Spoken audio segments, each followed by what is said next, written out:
the issue of restrictions. Remember, the idea of a restriction is to protect an interest in land, but it protects the interest in land by controlling or managing the registration of a disposition relating to that land. In other words, it won't prevent completion, but will create a problem relating to the registration of a title after completion. That then creates two problems in my view. If you're acting for a seller and your land is subject to restriction, it's important to determine whether a buyer is going to be able to comply with the restriction. Remember, the Commercial Conditions of Sale and National Conditions of Sale 5th edition for residential property require a seller to offer up to the buyer a good and marketable title such that the buyer can be registered with an absolute title on registration. Where there is a restriction that can't be complied with, that's not going to be possible.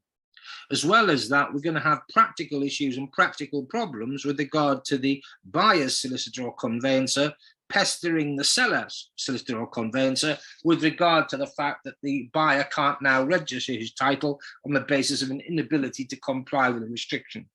So I think the seller should always audit the title if there are restrictions. Are those restrictions capable of being complied with by the buyer? When the buyer is undertaking an audit of the title and performing due diligence, same thing. There's a restriction on the title. Am I comfortable that at completion, I'm going to be able to comply with that restriction such that my title can be registered at the land registry within priority?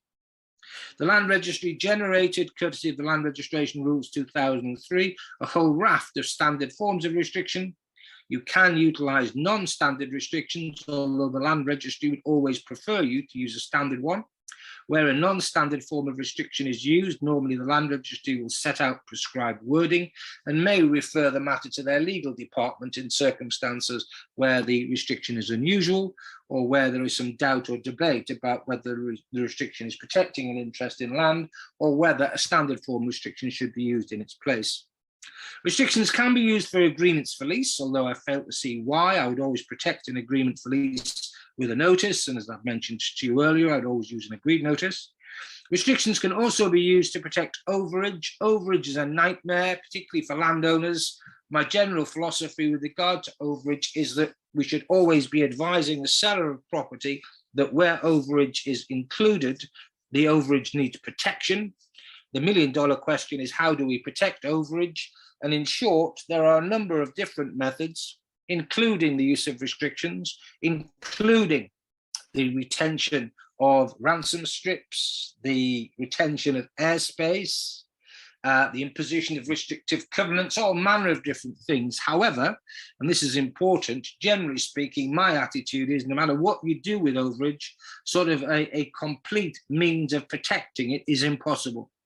There are various things that can be done. For example, if overage is protected by a restrictive covenant, it's not beyond the wit of a buyer's solicitor conveyancer to make an application under Section 84 to vary or remove the covenant. With regard to ransom strips, I've seen situations where local authorities have been persuaded to compulsory purchase the ransom strip in order to permit a development to take place. With